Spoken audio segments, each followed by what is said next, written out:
আসসালামু আলাইকুম। আজকের দিনটি শুরু করছি যে আমার বারান্দায় যে টবে কাঠগোলাপ লাগাইছি সেই কাঠগোলাপের ফুলের শুভেচ্ছা দিয়ে। দেখেন কি সুন্দর। এই দুইটা হচ্ছে একটা রাতে ছিঁড়ছিলাম, একটা সকালে। ওগুলার ইটা নরম হয়ে গেছে ডাটিটা, এই জন্য ভাবছি পইরাই তো যাবে নিচে। এর আগে দুইটা পইরা গেছে, এই জন্য আমি এই দুইটা ধইরা দেখছি ছুইটা যাচ্ছে, পরে নিয়ে নিছি। আর এই যেগুলা রয়ে গেছে অনেকগুলো অনেকগুলো হয়েছে, পিঁপড়ার আক্রমণ হচ্ছে।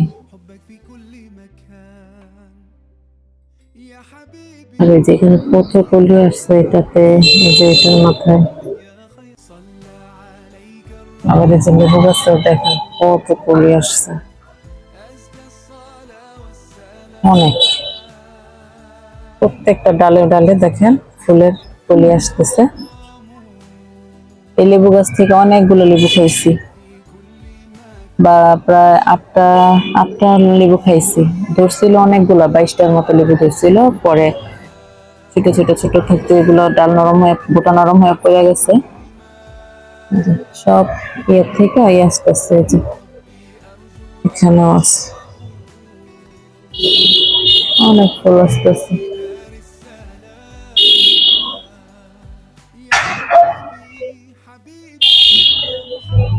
আবার এই যে জবা গাছটাও দেখলাম নতুন কলি আসতেছে ফুলের। এই যে আরেকটা যেন কোথায় দেখছি ফুলের কলি। ও ওই যে নিচের দিকে, এই যে।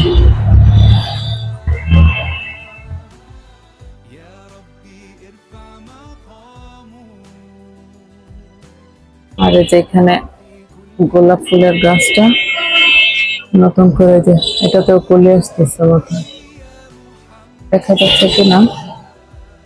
আর এই যে নতুন অনেক পাতা ছাড়ছে, এটাতেও 5-6টা ফুল ধরছিল। তবে সব থেকে আমার কাছে মনে হয়েছে কি, আমার এই গাঁদা গাছটাই সবচেয়ে ভালো ফল দিছে আমাকে, ফুল দিছে আমাকে। এই গাঁদা গাছটা আমি 20 টাকা দিয়ে কিনছিলাম। ও, এটা ঠিকই আছে। 20 টাকা দিয়ে কিনছিলাম, এটাতে কতবার যে ফুল ধরলো। প্রথমে ছিল বড় বড় 2টা ফুল, তারপরে হচ্ছে এরকম ছোট ছোট ফুটছিল 3টা, তারপরে ওগুলা মরে যাওয়ার পর আবার এরকম ফুটছে, যে 3টা এখনো গাছেই আছে, 3টা। তারপরে এখন দেখেন আবার এই যে কত কলি আসছে। আমার কাছে মনে হয়েছে এটাই ভালো। আমি হচ্ছে এখন মিল্কশেক বানাবো, বাদাম আর খেজুরের। আমি খেজুর ধুয়ে খেজুরের বীজগুলো ছাড়াই নিছি, আর এই যে ভিতরে আলমন্ড বাদাম দেয়া আছে, এই যে কাঠবাদাম। এখন এটা আমি হচ্ছে দুধ দিয়ে পেস্ট তৈরি করব। তারপরে পেস্টটা দুধের সাথে মিক্সড করে দিলেই একটা ভালো মিল্কশেক তৈরি হয়। এই মিল্কশেকটা খেতে এত মজা, আর এটা 1 গ্লাস খেলেই, 1 গ্লাসও খাওয়া লাগে না, হাফ গ্লাস খেলেই মনে হয় খুব এনার্জেটিক, শরীর একদম তরতাজা হয়ে যায়। রোজার জন্য পারফেক্ট একটা ড্রিঙ্কস।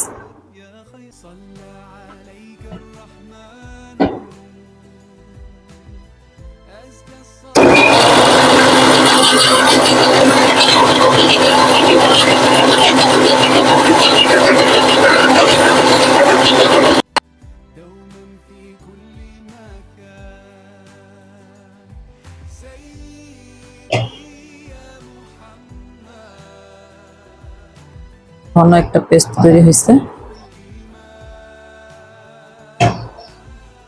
শর্টটাও যদি দিয়ে দিতাম ভালো হতো। এখন এটার সাথে মিক্সড করে দিলেই, নিচে বাদাম আর খেজুর এখনো কিছু কিছু আস্ত আছে, এটা ব্যাপার না। ওটা গ্লাসে ঢালার সময় যখন মুখে পড়বে একটু চাবাইতে ভালো লাগবে। এখন আবার একটু দুধ ঢাইলা এটা দুধ দিয়ে করে নেব। এটা গায়ে অনেক লাইগা আছে তো।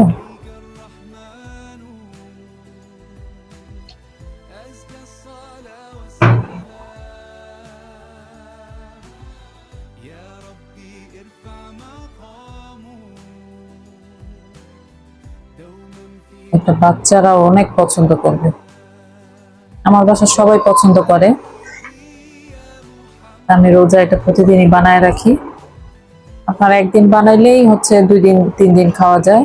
3 দিন না রাখাই ভালো, নষ্ট হয়ে যাওয়ার চান্স থাকে, যেহেতু দুধ আর সাথে সাথে কাঠবাদামটা, এই জন্য 2 দিন, একদিন বানায় 2 দিন খেলেই যথেষ্ট। আমি এখানে 1.5 লিটার দুধ নিছি, আর 1 কাপের মতো বাদাম নিছি, আর হচ্ছে 1 কাপের একটু বেশি হবে খেজুর নিছি। এখানে আমার খেজুরের বিচি আছে 2, 4, 6।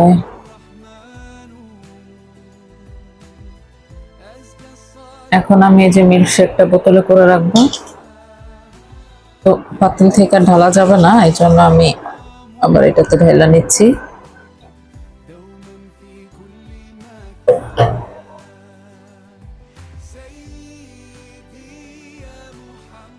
বিসমিল্লাহির রহমানির রহিম।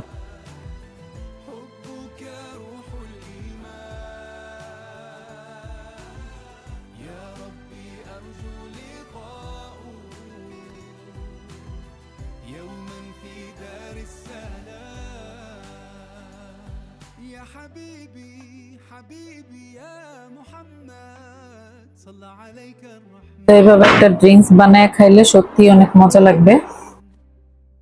يا حبيبي এখন আমার ড্রিঙ্কসটা চলে যাবে ফ্রিজে। محمد يا خير صلى عليك الرحمن ঠান্ডা হোক, ঠান্ডা হলে ইফতারির সময় খাওয়া যাবে, অথবা সারিতে যদি কেউ ভাত খেতে না চান তাহলে এই যে একটা ড্রিঙ্কস 1/2 গ্লাস খাইলেই যথেষ্ট, আর কিচ্ছু লাগবে না। আর এই যে আমি হচ্ছে একটু মিল্কশেক রাফিনের জন্য নিয়ে আসছি, রাফিন খাইয়া দেখবে কেমন বানাইছি।